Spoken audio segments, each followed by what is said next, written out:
반갑습니다. 에듀파이어 기술학원에서 인사드리는 소방시설관리사 신민우라고 합니다. 자, 저희 이번에도 어김없이 4회차 해설 강의 한번 보도록 하겠습니다.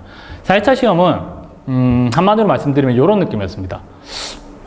기출 문제인데 너 좀 낯설다? 약간 이런 느낌이었어요. 그림 문제 같은 경우에서도, 그림이 나오는 문제에서도 답안에는 크게 영향이 있지 않은데 그림 자체가 조금씩 변형돼서 나와서 이게 신출 문제인가 하도록 고민하게끔 만들었고, 그 다음에 쓰는 문제도 기출 문제에다가 소문항으로 신출 문제를 넣음으로써 이거 분명 기출 문제인데 이게 뭐였지? 왜 생각이 안 나지? 이렇게 계속 신경 쓰이게끔 하는 그런 문제들이 좀 있었습니다. 하지만 여러분들이 요런데 현혹되지 않고 기출 문제 부분만 잘 푸셨다면 합격하는 데는 크게 어렵지 않은 시험이 아니었나 라는 생각이 듭니다. 그리고 들어가기 전에 저희가 20년도부터 시험 친 것들을 해설 강의를 계속 유튜브에 올리고 있죠. 제가 요거를 한번 봤는데, 저는 사실 유튜브를 결제를 해서 무료로 보거든요. 무료로 보는데 앞에 강의들을 제가 워낙 자세하게 설명하다 보니까 1시간, 1시간 반 이렇게 굉장히 루즈해지더라고요. 너무 길어지고. 근데 이거를 무료로 그냥 결제하지 않은 아이디로 보니까 중간에 광고가 너무 많아. 그죠? 그래서 저희가 사실 원하는 거는 논란이 되는 딱 두세 문제 아닙니까? 그죠? 다른 거 뭐 해설, 다른 문제들이야 뭐 딱 답안으로 정해져 있는 화제안전 기준에 딱 정해져 있는 그런 거는 논란의 여지가 되지 않기 때문에 우리가 딱 원하는 거 딱 그것만 보면 되는데, 너무 앞에 것들을 자세히 설명하다 보니까 그거 찾아보시는데 좀 시간이 오래 걸릴 것 같더라고. 그래서 제가 이번부터는 굉장히 딱 정해져 있는 답안들 있죠. 그런 것들은 좀 빨리빨리 넘어가도록 하겠습니다.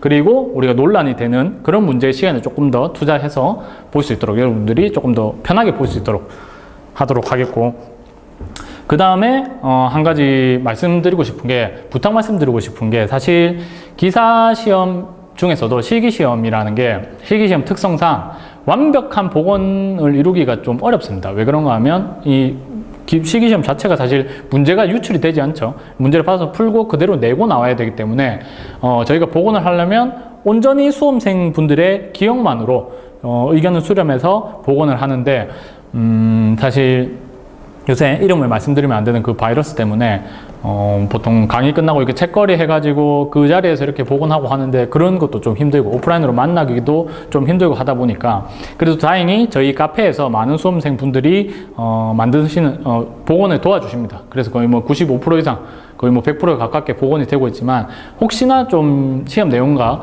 다른 부분이 있더라도 그 점 좀 양해 말씀 부탁드리고요. 그리고 저희 사실 이 해설 강의를 해서 좋을 게 없습니다. 왜 그런가 하면, 해설 강의를 하는데 만약에 틀린 부분이 있다 그러면 정말 많은 욕을 먹습니다. 그래서 많은 강사분들이 이 해설 강의를 잘 안 찍으시려고 해요. 그럼에도 불구하고 저희가 이렇게 계속 드리는 이유는, 이렇게 계속 해설 강의를 하는 이유는 100% 문제도 100% 복원된 문제도 아닌 수도 있고, 그런 문제를 가지고 이렇게 해설 강의를 찍는 이유는 사실 저도 딱 그랬기 때문입니다. 저도 기계실기시험을 62점 턱걸이로 합격했습니다. 그때 시험 치고 나서 제일 고민되는 게 그거였어요. 이 한 문제를 맞게 해줄 것이냐, 이 한 문제를 틀리게 해줄 것이냐, 부분 점수를 줄 것이냐 아닐 것이냐, 그게 제일 궁금했어요. 정말 답답하고. 그래서 수험생분들이 원하는 게 어떤 건지 알기 때문에 그 가슴 졸인 마음을 어떻게든 제가 조금이라도 그 가슴 졸인 마음을 풀어드리는데 일조를 할 수 있다면 좋겠다는 마음에서 계속 찍고 있는 거니까, 저희 우리 그 기계 파트에서도 강의를 해주시는 백소나 관리사님도 계시고 하시죠. 조금 부족한 부분이 있더라도 여러분들이 좀 이해를 해주시고 댓글을 달아주시면 좋겠습니다. 사실 이렇게 했을 때 저희가 만약에 출제위원회 의도를 완전히 100% 알 수는 없습니다. 출제위원이 어떤 의도를 가지고 문제를 냈는지, 그 다음에 채점은 어떤 기준으로 할 건지, 어디까지 맞다고 해줄 건지는 사실 저희가 정확하게 알 수가 없어요. 그렇기 때문에 여기까지는 맞게 해주지 않을까, 그리고 이런 의도로 내지 않았을까요? 라고 제 개인적인 의견을 피력할 뿐이죠. 그죠? 그렇게 이렇게 제 개인적인 의견을 피력했을 때 여러분들이 댓글로 제가 들었을 때 저는 이렇게 생각한다 라고 뭐 의견을 주시면 저는 이러한 이유에서 이렇게 생각하는데, 이렇게 건전한 토론이 되면 굉장히 좋죠. 건전한 토론이 되면 너무 좋습니다. 저도 그럼으로 인해서 배우는 부분들이 너무 많고. 그런데 간혹 가다가 어떤 분들이 그렇게 하는 거 아니야? 이런 식으로 좀 촌철살인이 아니지, 이거는 좀 그냥 혀로 내뱉는 살인 같은 거죠.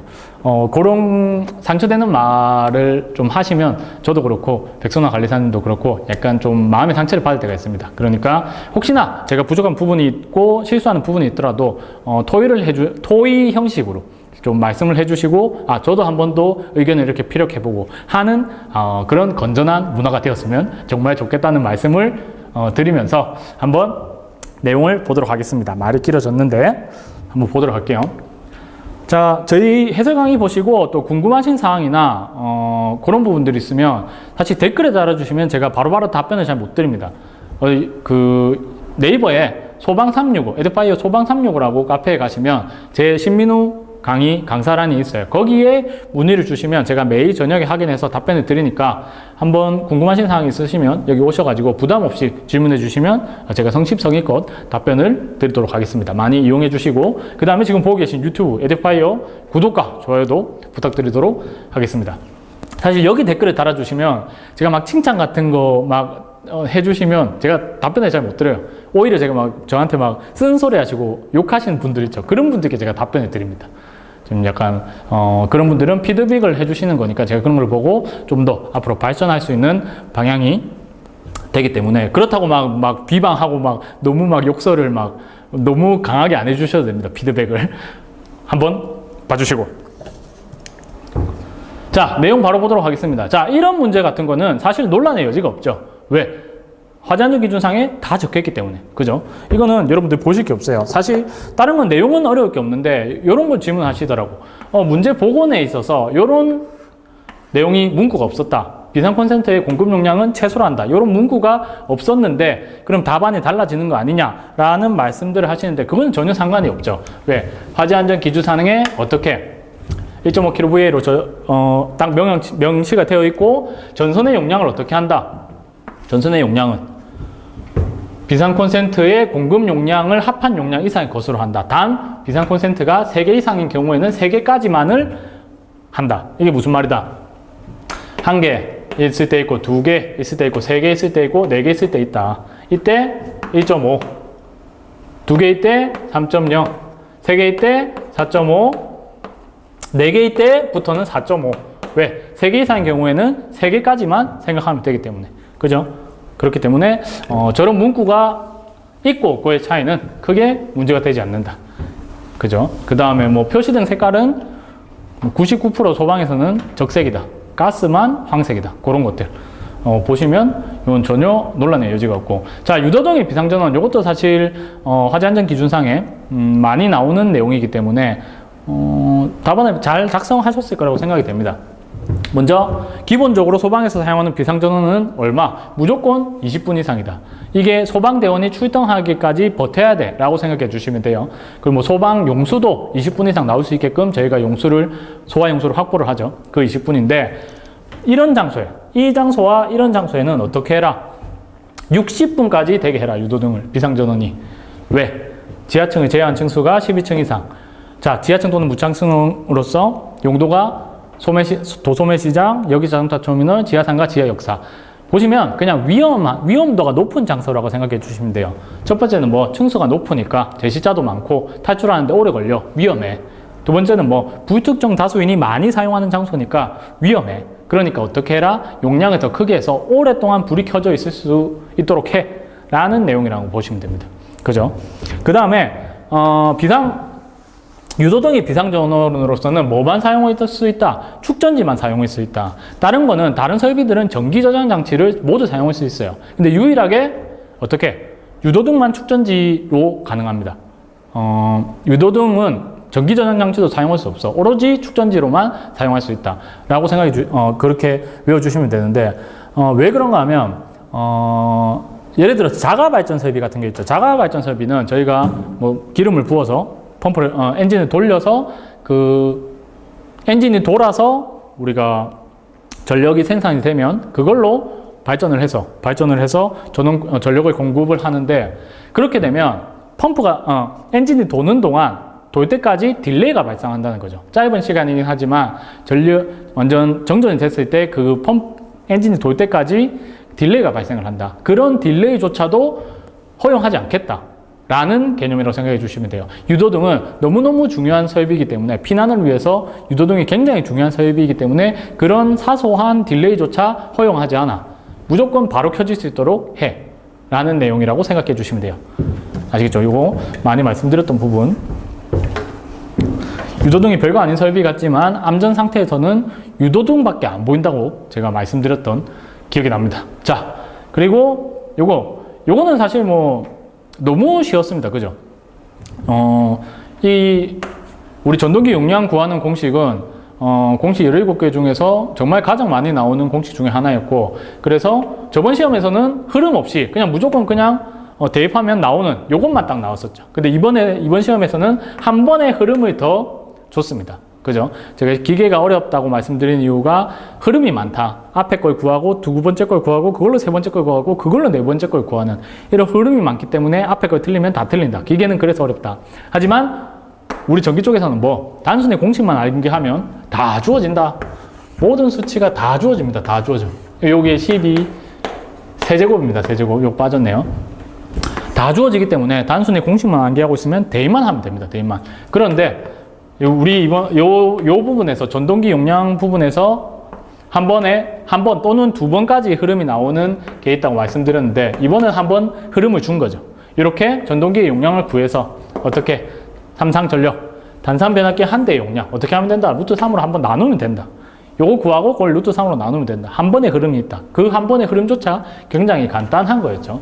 되게 간단했기 때문에 이것도 뭐 논란의 여지가 전혀 없었죠. 여러분들 푸시는데 거의 다 답안을 잘 작성해 주셨기 때문에 논란의 여지 없이 바로 했던 부분 중에 하나입니다. 자, 그 다음에 요 4번. 지금 요게 논란의 여지가 되고 있지. 요거는 뒤에서 한번 보도록 할게요. 요거는 뒤에서 한번 조금 더 시간을 들여서 보도록 하고, 5번. 자, P형 수신기, R형 수신기 차이에 대한 건데, 이거 P형, R형 비교해가지고 쫙 여러 것들이 있었죠. 여러 가지가 있었는데 그 중에서 뭐만 물어봤다? 신원 전송 방식에 대해서 딱 한 가지만 물어봤다. 신원 전송 방식. 그래서 제가 설명드릴 때 했던 게 개별 전송 방식, 1:1 접점 방식 이렇게 표현드렸는데, P형은 뭐다? 중계기를 사용하지 않고 전선으로서 기구와 수신기 사이에 전선으로서 한 가닥씩 전부 다 연결되어 있기 때문에 이게 딱 동작하면 이게 바로 동작하는, 그죠? 개별 전송 방식 또는 1:1 접점 방식 딱 하면 바로 딱 동작하는 이런 거. 그래서 이것도 좀 표현하기가 조금 어려워가지고 조금 다양한 표현들이 나오긴 했지만 여러분들이 의미는 비슷하게 적으신 분들이 많더라고요. 그죠? 좀 완벽하게 동일하게 적으시지 못하셨다면 조금의 마이너스 요인은 있을 수 있겠지만 어느 정도 의미가 통한다면 그래도 좀 편하지 않았을까 하는 문제였습니다. 한번 봐주시면 되고, 그 다음에 이런 건 너무 쉬웠죠. 객석 4m, 객석 통닭배 해가지고 통로 바닥 벽에 설치하고, 이런 내용이 너무 단순한 객석 통로 유도등이기 때문에 4m 나눠서 하나 빼주는 거, 요것만 실수하지 않으셨다면 여러분들 구하시는데 크게 어렵지 않으셨을 것 같습니다. 요것도 전혀 논란 여지 없이 여러분들 구하셨고, 그 다음에 요게 사실 완벽한 복원이 좀 안 된 문제 중에 하나입니다. 다른 표현들도 막 있었다고 하더라고요. 막 보호하고 있다, 이런 표현들도 좀 있었다고 하는데, 여러 의견을 종합해서 봤을 때 원하는 답안은 뭐였다? 가요 전선간 공사가 아니었을까? 이게 맞는 답인 것 같습니다. 이 정확한 정확한 표현이 복구가 안 돼서 그럴 뿐이지, 답안은 가요 전선간 공사가 맞습니다. 그래서 여러분들이 많이 물어보시는 게 이런 거 많이 물어보시더라고요. 금속재 가요 전선간이라고 썼다. 그 다음에 2종 이런 식으로 2종 금속재 가연 전선간 이런 식으로 많이 표현을 이렇게 적으셨는데, 여기 맞을까요? 라고 많이들 얘기하시더라고요. 사실 저희 가요라는 게 무슨 말입니까? 가요. 요게 한자 용어인데, 가요라는 게 영어로 하면 플렉시블, 유연성이 있는 이런 내용입니다. 즉 단단한 전선관이 아닌 그냥 우리 주로 사용하는 뭐 CD관이나 여러 가지 것들 있죠. 그런 것들이 유연성이 있는 전선관을 가요 전선관이라고 하는데, 이 가요 전선관 내에 이런 것들이 있는 거죠. 이런 것들이 있는 거니까 제 생각에 사실 그냥 좀 맞다 해줬으면 좋겠습니다. 맞다 해줬으면 좋겠는데 어쩌지는 알 수 없습니다. 왜? 이게 더 포괄적인 개념이긴 하죠. 이게 더 포괄적인 개념이긴 하기 때문에 제 욕심 같으면 이것도 그냥 맞다 해주는 게 좋을 것 같습니다. 제 욕심입니다. 한번 그렇게 생각을 해보고 믿음을 갖고 한번 보도록 하겠습니다. 그 다음에 8번. 이거는 너무 쉽게 나왔죠. 이거는 워낙 많이 했던 부분이기 때문에, 워낙 많이 했던 부분. 시각경보장치가 뭐다? 청각장애인분들을 위한, 그래서 깜빡깜빡 전멸을 해주는 거다. 그래서 설치하는 높이 기준들이 많이 나오는데, 어떤 거? 우리가 시야에서 약간 높은 곳에서 2m에서 2.5m. 그죠? 그리고 천장 높이가 2m가 안 되는 경우에는 이게 2m에서 2.5에 설치를 하는데, 시각을 만약에 천장 높이가 2m가 안 된다. 그러면 어떻게? 천장으로부터 15cm 이내로 최대한 바짝 붙여서 0.15m 또는 15cm 이내로 최대한 바짝 붙여서 잘 보이게끔 해라 라는 내용, 높이 기준에서 꼭 나오는 녀석 중에 하나였죠. 이거 쓰시는 데는 뭐 크게 어렵지 않으실 것 같습니다. 여러분들 다 잘 적으셨을 것 같고, 무대부분 뭐 당연한 거고, 그 다음에 이 9번에 공기간식 차동식 분포형 감지기에 대해서 나왔었는데, 이게 저번 회차 있죠. 저번 회차 9번 문제도 공기간식 차동식 분포형에 관한 문제였거든요. 거의 똑같이 나왔습니다. 거의 똑같이 나왔는데, 어떻다? 뭐, 거의 다, 대부분의, 공기간식 차동식 분포형 감지기의 내용을, 설치 기준을 거의 다 물어봤어요. 가로넣기나, 단답형으로 거의 다 물어봤기 때문에 요거 공부하신 분들은 뭐 아이고 좋다 하고 많이들 적으셨을 것 같은 부분 중에 하나입니다. 이게 워낙 또 많이 나왔기 때문에 제 생각에 이것도 이제 이 설치 기준 중에 몇 가지 쓰시오 이런 식으로 설치 기준을 통으로 쓰는 게 나올 수 있지 않을까라고 생각을 한번 해봅니다. 보시면 되고, 다른 거는 뭐 크게 어렵지 않으실 것 같고, 뭐 요게 내화구조라고 확실히 명기가 되어 있었죠. 내화구조인 거 보시면 되고, 그 다음에 여기서 뭐 볼만한 내용은 크게 없었던 것 같고요. 그 다음에 요거 물어보시. 여기 이 사이에 전선 가닥수에 대해서 물어봤는데, 이렇게 생각하시면 쉽습니다. 우리가 공기간식 차동식 분포형 감지기다 보니까 이렇게 좀 특이하게 생겨서 그런데, 자, 우리 이걸 생각해 봅시다. 이렇게 생각하면 여기 수신기 있고, 지금 그림을 조금 대충 그리긴 했습니다. 자, 여기에서 출발해서, 자, 저항이 여기 있다. 여기 있습니다. 그죠? 이러면 감지기 개수 몇 가닥? 개수가 몇 가닥입니까? 2가닥 출발해서, 제가 늘 말씀드리는 부분 중에 하나지. 플러스 차동식 분포형 감지기라는 전기기구를 동작시키기 위해서 최소 플러스 마이너스 2가닥이 필요하다. 그 2가닥이 갔다가 돌아온다. 왜? 성배전 방식으로 되어 있기 때문에. 그래서 4가닥이다. 그죠? 자, 전선가닥으로 도면에 표기하시오. 되어 있죠. 이 부분이 4가닥. 검출부 4가닥. 그죠? 요거를 좀 다른 표현을 하시는 분들이 계셔서 제가 한번 설명을 잠깐 드려봤습니다. 봐주시면 되고, 그거 말고는 크게 어려운 부분은 없었을 것 같습니다. 설치 기준 내용 그대로, 화재 안전 기준 내용 그대로였기 때문에 다른 거 크게 어려울 거 없으실 것 같고, 그 다음에 나오는 요 결손도 문제 있죠. 요게 20년도 첫 해 1, 2회차 통합 부분에서 똑같이 나왔던 문제입니다. 똑같이 나왔던 문제인데 그대로 나왔죠. 이걸 왜 똑같이 냈는지 모르겠어요. 똑같은 문제를 1회차도 내고, 뭐 회차로 치면 1회차도 내고 2회차 건너뛰고 3회차도 그대로 냈기 때문에 좀 당황스럽긴 했습니다. 당황스럽긴 했는데, 다른 것들은 뭐 크게 어렵지 않으실 것 같고, 요거를 좀 물어보시더라고요. 감지기가 이렇게 되어 있는데, 감지기가 두 가닥이 있고, 단자가 이렇게 있습니다. 단자가 이렇게 있는데, 결선을 잘 해주셔야 돼요. 이번에는 단자가 어떻게 되어 있다? 묶어져 있죠. 묶어져. 저번 시험에는 여기 묶어져 있는지 정확하게 저 복원을 정하지 않은데, 이번 시험에는 확실히 묶어져 있었습니다. 이렇게 묶어져 있을 때는 어떻게 해야 된다? 만약에 전선가닥수가 왔죠?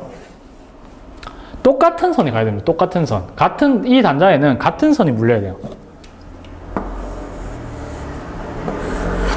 아시겠죠? 이런 식으로. 똑같은 선이 물려야 되는데, 자, 이렇게, 만약에 이 단자가 그냥 이렇게 동그라미 4개가 되어 있다. 이렇게 되어 있으면 사실 어떤 게 한 묶음인지 저희가 알 수가 없기 때문에 어떻게 하든 상관이 없어요. 어떻게든 상관없습니다. 그냥 이렇게 가서, 뭐 이렇게 가든 상관없어요. 전혀 상관없는데, 이렇게 단자가 같이 있을 때는 이렇게 되면 틀린다는 거지. 이해되십니까? 이렇게 되면 같은 곳에 다른 플러스 마이너스가 붙어 있기 때문에 바로 쇼트가 나는 것과 동일한 현상입니다. 그죠? 그래서 단자가 같이 되어 있을 때는 같은 단자 내에 같은 선이 가야 된다. 그것만 주의해 주시면 될 것 같습니다. 아시겠죠? 그 내용 물어보신 게 조금 있었고, 그 다음에 어떤 질문들이 있었느냐? 요런 거 있었지. 요런 거 말고 요거 쭉 따라가면 어떤 선? 경종, 표시등 공통선인데 요 경통선을 경종과 표시등이 나눠서 쓰기 때문에, 공통적으로 나눠 쓰기 때문에 경종, 표시등 공통선이라고 하는데, 그래서 나눠져 있죠. 이렇게 하지 않고 이렇게 해도 보시기 쉽게 조금 깔끔하게 이렇게 해도 됩니까? 라고 하시더라고. 이미 여기 연결되어 있고.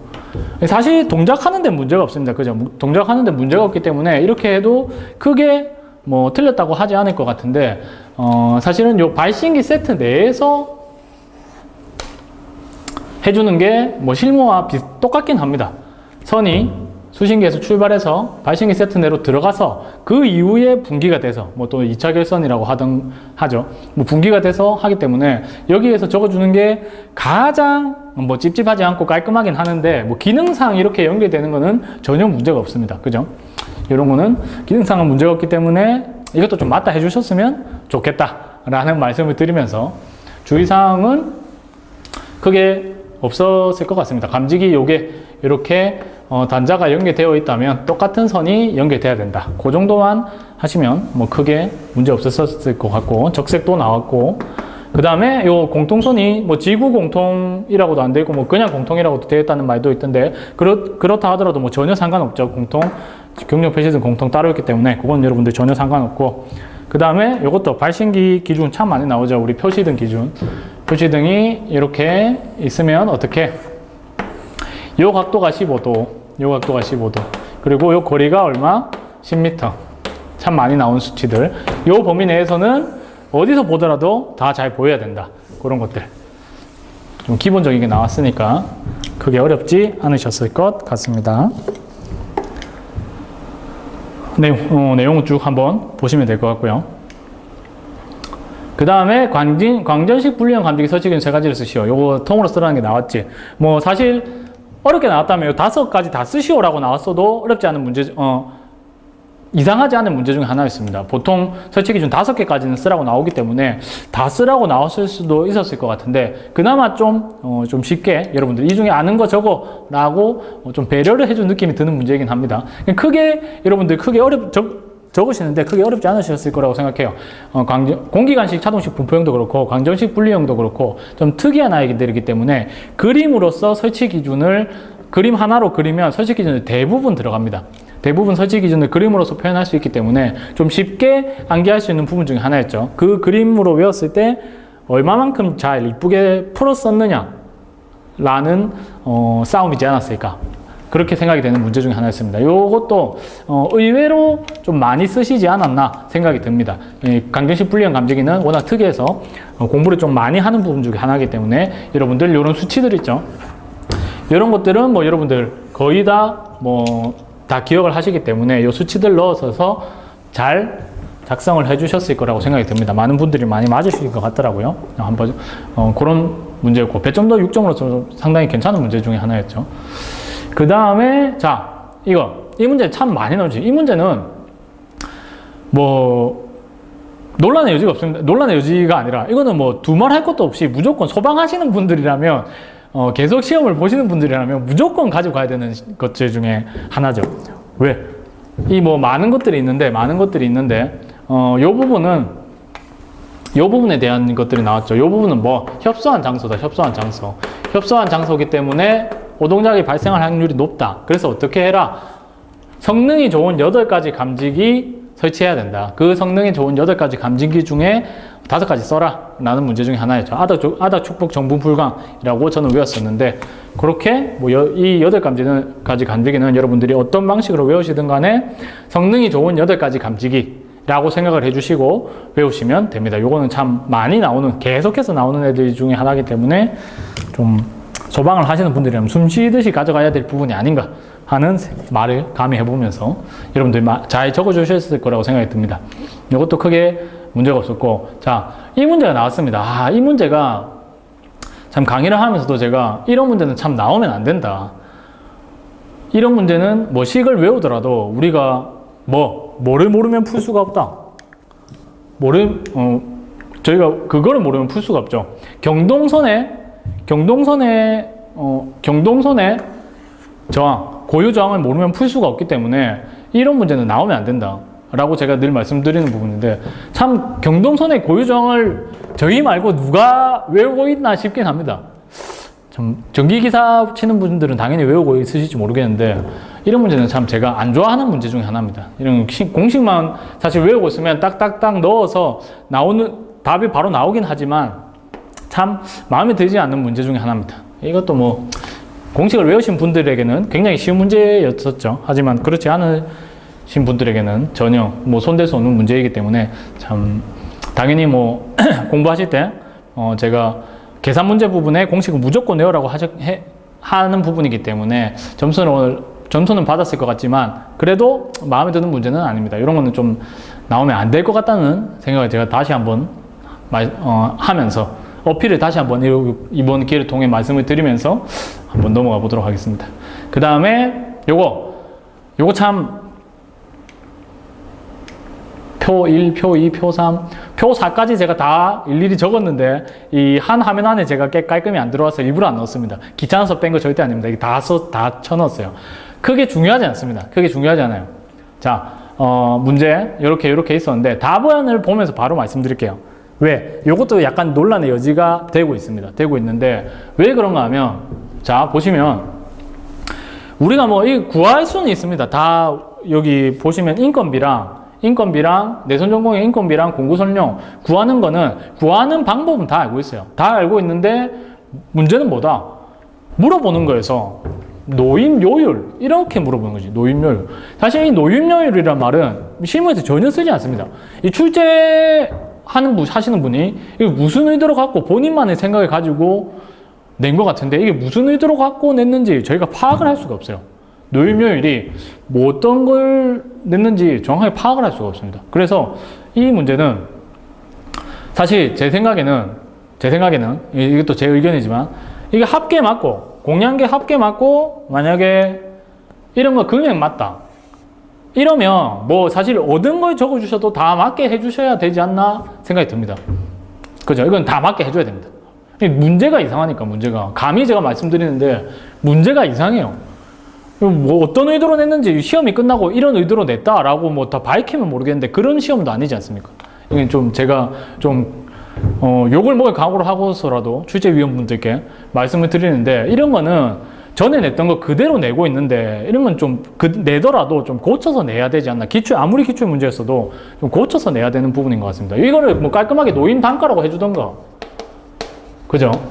사실 저희 보시면 실무 하실 때 엑셀 보시면 아시겠지만 이렇게 막 적혀 있지도 않습니다. 그냥 뭐 노무비, 뭐 수량, 바로바로 합계, 그죠? 바로바로 단가, 수량, 합계 이런 식으로 나오지 뭐 이런 건 사실 표현 이런 것도 없죠. 공량도 잘 안 씁니다. 공량이란 것도 옆에 다 수식 걸어가지고 안 보이는 차트에다가 다 수식 걸어가지고 다 해놓죠. 저절로 막 계산되게끔.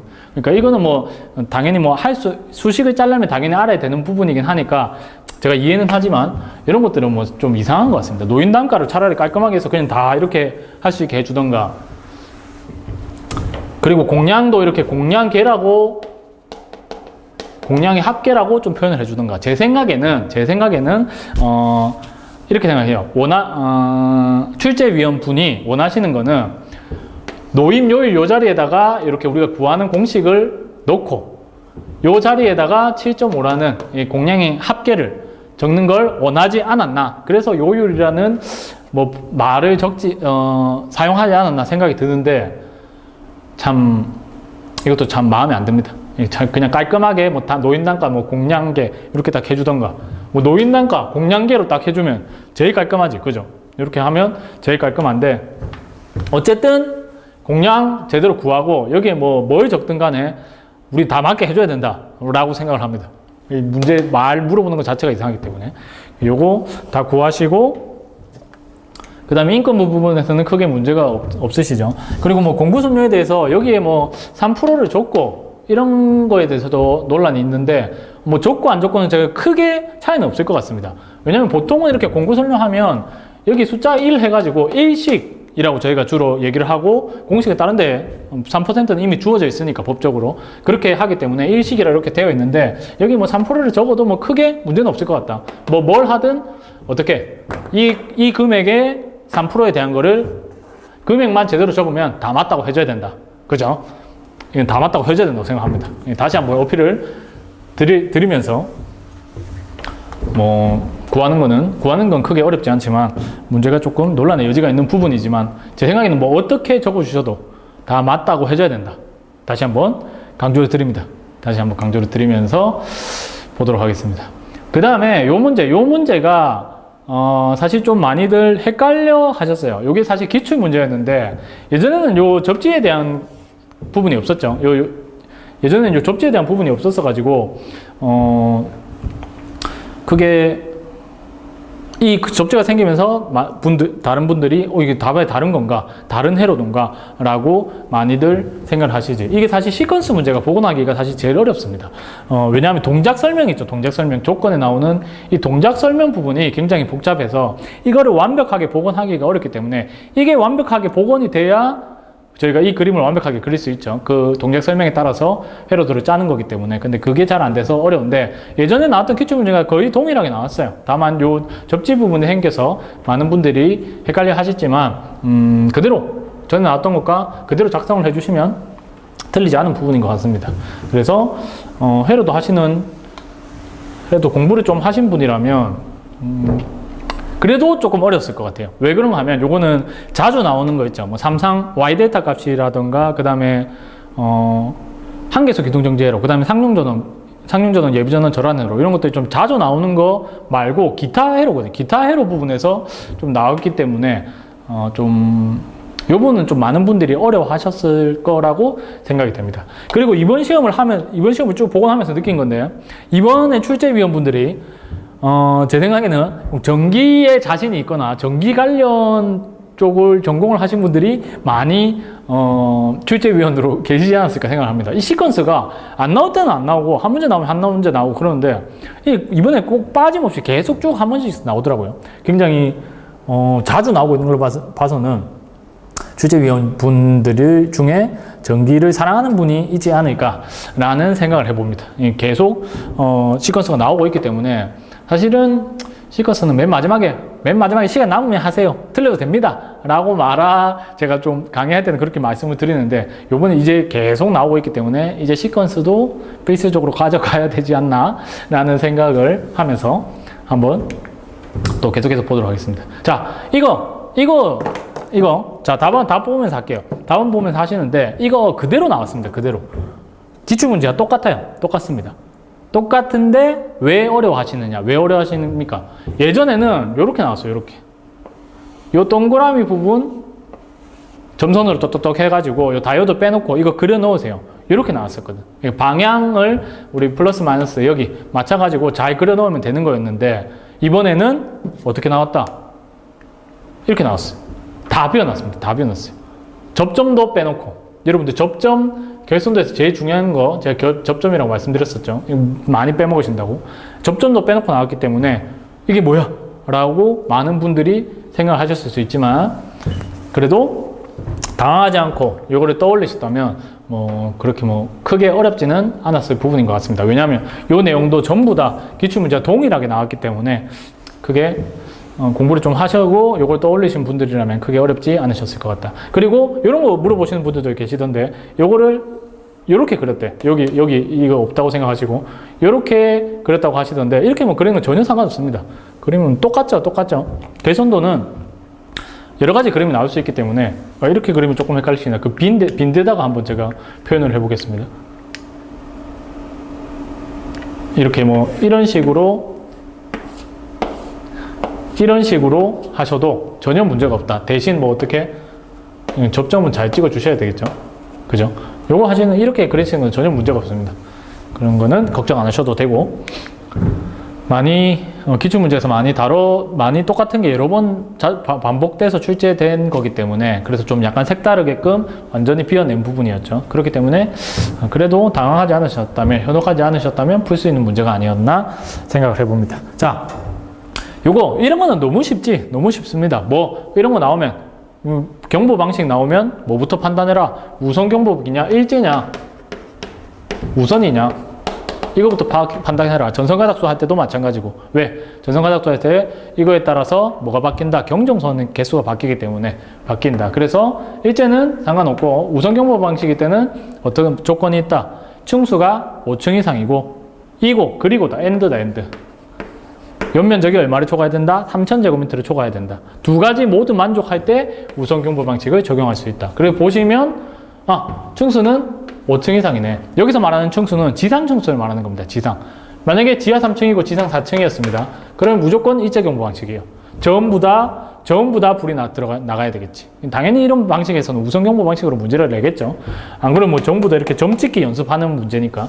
어쨌든 됐고, 그 다음에 연면적도 3000제곱미터를 초과하네. 두 가지 만족하니까 뭐 이런 시험에서 무조건 우선 경보 방식이지만 그래도 꼼꼼히 한 번 더 따져보시고 보시면 된다. 이거는 여러분들 뭐 답안 작성하시는데 전혀 문제가 없을 거라고 생각합니다. 우선 경보 방식이 뭐다? 직상발하라고도 표현을 한다.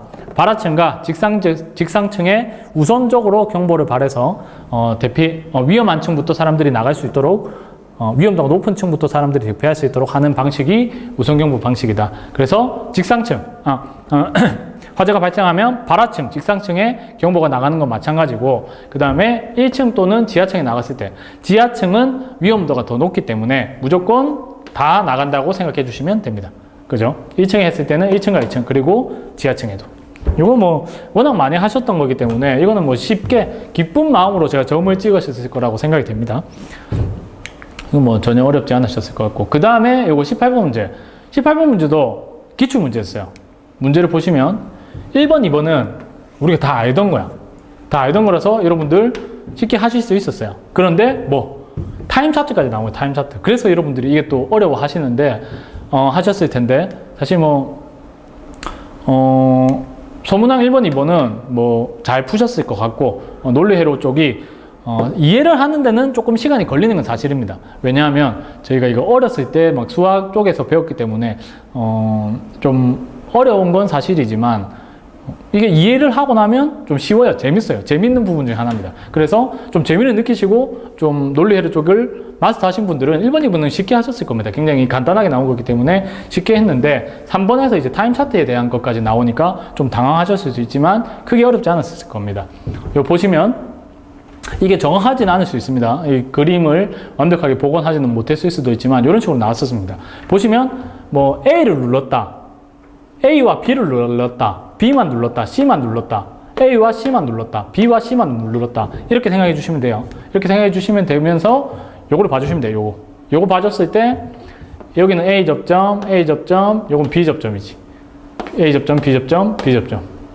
B 접점, B 접점. 요거를 생각하시면서 보시면 됩니다. 만약에 뭐 A만 눌렀다고 봅시다. 그럼 A 눌러 있어. A 접점은 뭐 평상시 떨어져 있다가 붙는 접점. B 접점은 뭐 평상시 붙어 있다가 신호가 들어오면 떨어지는 접점이죠. 자, A만 눌렀다고 생각하시면 A가 붙고 A가 떨어졌다고 생각해 주시면 돼. 자, A가 붙고 B 접점은 뭐 떨어졌다. 여기는 이제 전류가 흐르지 않는다. 그러면 전류가 흐르는지 보는 거지. B는 떨어져 있네. A 접점 평상시 떨어져 있으니까 여기 떨어져 있네. 그러니까 전류가 흐르지 않네. 이쪽도 흐르지 않고 이쪽도 흐르지 않습니다. 대신 이 두 번째 쪽에서 B와 C가 B 접점으로 인해서 평상시 붙어 있기 때문에 A가 눌렀을 때 쭉 연결이 돼서 들어오는구나 생각해 주시면 돼요. 이해되십니까? A만 눌렀을 때. 그러면 또 문제에서 뭐가 있었습니까? A와 B가 눌렀을 때 A, B 눌렀을 때 A 눌렀을 때 이거는 붙고 이거는 붙고 이거는 떨어지네. A 반이니까. 그 다음에 B 눌렀을 때 이거는 붙고 이거는 떨어지고 이거는 떨어지네. 그죠? 요거는 이미 떨어졌기 때문에 이거는 이쪽으로는 다 끊겼지만 C 접점이 평상시 붙어있는 B 접점이기 때문에 1로 흐르겠구나. 그죠? 이런 식으로 찾아가 보시면 뭐 답 이렇게 결과값, 참값이 나오는 점등이 되는 거라고 표현을 하자면 점등이 되는 부분이 이렇게 찾을 수 있습니다. 그죠? 타임 차트가 갑자기 뜬금없이 나왔기 때문에 타임 차트가 보통 인트로캐로 쪽에서 나오죠. 인트로캐로 쪽에서 나와서 많이 그리는데 이렇게 나오는 거는 거의 처음이었던 것 같아요. 거의 처음이기 때문에 여러분들이 좀 당황하셨을 수 있지만 위에 이걸 보면서 끊기고 붙고를 뭘 눌렀을 때 끊겨 있는지 붙고 있는지를 판단만 하신다면 크게 어렵지 않은 부분이 그게 어렵지 않은 부분이었다라고 생각이 됩니다. 사실 이해만 하면 쉬운데, 그죠? 막상 처음 나오는 거에서 저희가 한 번에 하는 게 어렵기 때문에 어려운 거죠. 막상 처음 접하는 문제를 슬기롭게 헤쳐나가는 능력이 있어야 되는데 처음 보다 보니까 당황해서 틀릴 뿐이지 우리가 좀 다음번에 한 번 봤던 문제, 기출문제가 쉬운 이유가 한 번 보면 우리가 어떻게 접근해야 되는지 알기 때문에 어렵지 않은 거지. 이렇게 새롭게 나오면 간단한 거라도 좀 어렵게 다가올 수 있는 부분 중에 하나입니다. 자, 그 다음에 가장 논란이 되고 있는 4번 한번 보겠습니다. 4번 문제 보는데 이게 왜 논란이 되고 있느냐, 요거 때문에 그래요. 평소에는 논란이 없으려면 어떻게 나왔다? 이게 그냥 입력전압으로 나왔으면 그냥 우리 구하듯이 구하면 됩니다. 그죠? 이게 문제 해보니까 이거 당연히 그럼 입력전압으로 나왔어야 되지 않나? 라고 생각이 드는데 이게 입력으로 나오고 이게 단자전압 또는 출력으로 나왔다면 명확해요. 뭐 더 이상 할 게 없어. 우리가 그대로 하듯이 입력전압 있고 그 다음에 출력전압 있죠.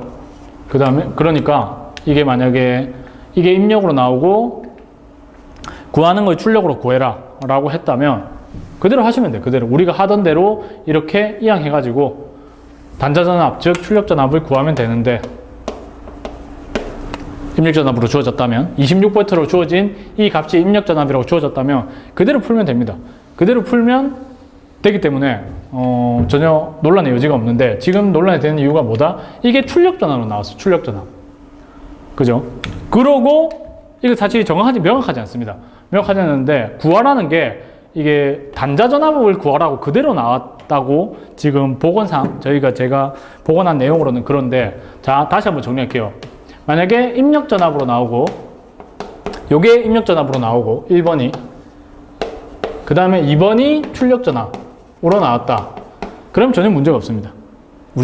그냥 구하듯이 구하면 돼. 그런데 지금 나와 있는 게 어떻게 되어 있다? 두 번째가 1번이 출력으로 나와 있고 그 다음 두 번째가 단자전압. 이것도 입력으로 나와 있다면, 이게 입력으로 나와 있었다면, 이게 바뀌어 있다면, 이렇게 구하라고 했어도 사실 크게 문제가 없어요. 그런데 왜 지금 문제가 되어 있는가 하면, 출력전압 주어졌고, 그 다음에 구하라는 게 단자전압으로 주어졌습니다. 단자전압으로. 이게, 단자전압이라는 게 저희가 단자의 출력전압을 단자전압으로 표현을 하거든요. 그러니까 내나 같은 출력전압인데 이게 무슨 말이지? 지금 쉽기 때문에 약간 논란의 여지가 되고 있는 부분인 것 같아요. 그래서 한번 보시면 이게 만약에 기본적으로 기존처럼 입력전압입니다. 이거 입력전압으로 주어졌다면 우리가 늘상 구하듯이 구한다면 문제 없다. 문제 없을 것 같습니다. 그죠? 입력전압으로 주어지고 단자전압, 즉 출력전압을 구하는 거는 그대로 구하시면 돼요. 그런데 만약에 반대로 나왔다 그러면 이게 약간 좀 논란의 여지가 생기지 않나. 이렇게 출력전압으로 주어지고 하면 이거를 빼는 게 아니라 더해가지고 이런 전압이 지금 나오죠. 이 두 가지 경우가 나오기 때문에 조금 논란의 여지가 되고 있는 부분 중에 하나인 것 같습니다. 그래서 사실 문제가 완벽하게 복원되어 있다면 이게 이렇게 맞을 것 같다 라고 말씀을 드리고 싶은데 이 두 가지가 지금 문제 자체가 사실 복원이 완벽하지 않은 관계로 여러분들이 혹시 보시고 이 부분은 한번 많은 분들이 보시고 정확하게 문제가 출력 전압 그리고 또는 단자 전압, 입력 전압 이런 문구들이 표현들이 정확하게 된다면 제가 이 문제는 다시 한번 저희 소방 365 카페 다시 한번 말씀을 드리던가 아니면 수정해서 강의를 덧붙이도록 하겠습니다. 이 부분은 한번 의견을 한번 많이들 주셨으면 좋겠어요. 일단 문제가 제대로 복원이 됐는지 일단 거의 뭐 확정적으로 이 주어진 이게 출력 전압이라고 26V라고 주어졌다고 판단을 하고 있거든요. 그러니까 물어본 이게 무엇이냐 정확하게 한번 다시 한번 피드백을 주시면 어떻게 구하는 게 타당한지 한번 보도록 하겠습니다. 조금 여러분들 김이 새셨을 수도 있을 것 같아요. 이 4번 문제가 제일 논란이 되고 있는 문제 중에 하나이기 때문에 제일 또 이게 맞느냐 아니냐에 따라서 당락을 좌우하신다는 분들이 굉장히 많더라고요. 그래서 제가 참 많이 복원을 하고 있는데 조금 부족한 부분이 있으니까 여러분들이 이번엔 유튜브로 통해서 좀 더 넓은 플랫폼을 통해서 여러분들이 의견을 주시면 다시 한 번 더 정확하게 여러분들의 10년문 체증을 쭉 내려갈 수 있도록 한번 해설을 다시 한번 덧붙여서 또는 좀 뭐 편집을 해서 새로 할 수 있도록 해보도록 하겠습니다.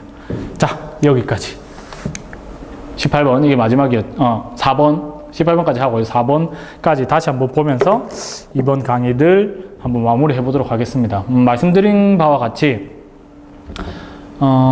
크게 어렵지는 않았으나 되게 낯선 문제들이 많이 있어서 좀 당황스러웠을 수 있을 법한 문제였습니다. 그리고 지금 논란이 되고 있는 문제들이 한두 문제 정도 있었죠. 이 부분들은 제 생각에 다 맞다고 해줘야 됩니다. 그죠? 다 맞다고 해줘야 되고 이것도 만약에 혹시나 이게 출제 오류였다. 그럼 이것도 다 맞다고 해줄 겁니다.